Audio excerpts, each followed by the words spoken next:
Nearly a year after the Pulse massacre and 14 years after the Station nightclub fire in Providence, we're doing this story because two different catastrophes had one thing in common. People who got out quickly survived. So 10 Investigates is taking a closer look at our local clubs. Unbelievable what this man did.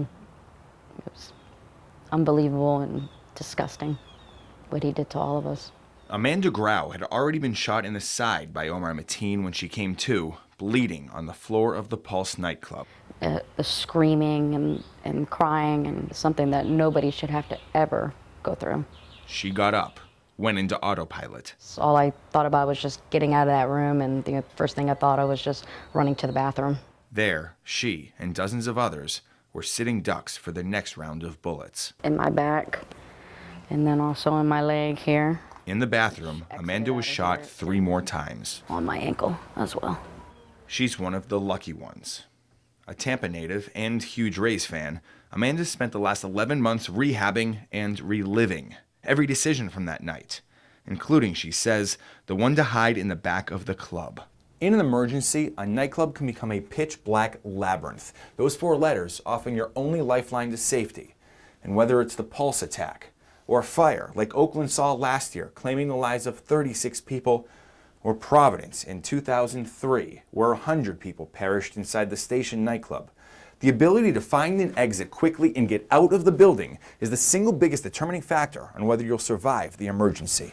How would I get out of this situation if the building was to catch on fire, or you have, unfortunately an active shooter situation? Lieutenant Stephen Lawrence in St. Pete Fire Rescue inspects local businesses for hazards, including the things that can prevent you from getting out quickly in case of emergency.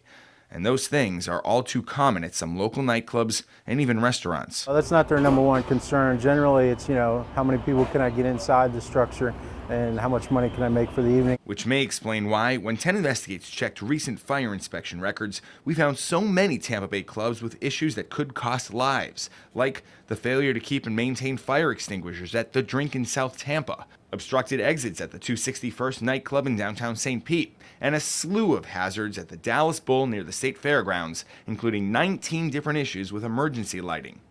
The inspections prompted these clubs to fix their issues quickly, but the fire marshal only comes every few years. Most of the time, you and I have to trust the clubs are policing themselves. And when they don't, you can get situations like the Station nightclub, where soundproofing foam didn't meet code, caught fire, and claimed 100 lives when the overflow crowd stampeded in insufficient exit. Once you meet resistance when you're exiting, that's when panic starts to ensue. So 10 Investigates went undercover to Tampa and St. Pete clubs that were previously cited for violations to see if they've remained diligent.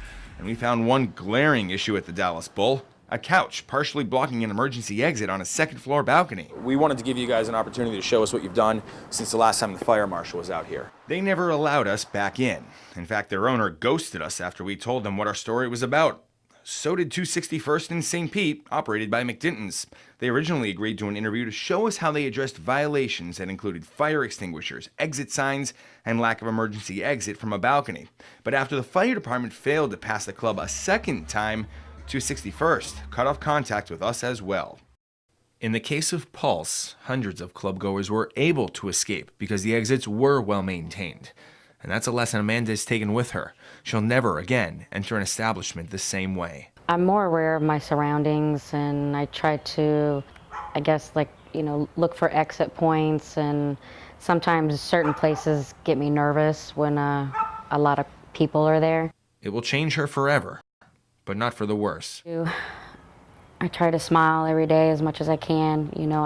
I do go through my bad days, I'm not gonna lie, but I try to get through it as much as I can, and I'm taking one day at a time.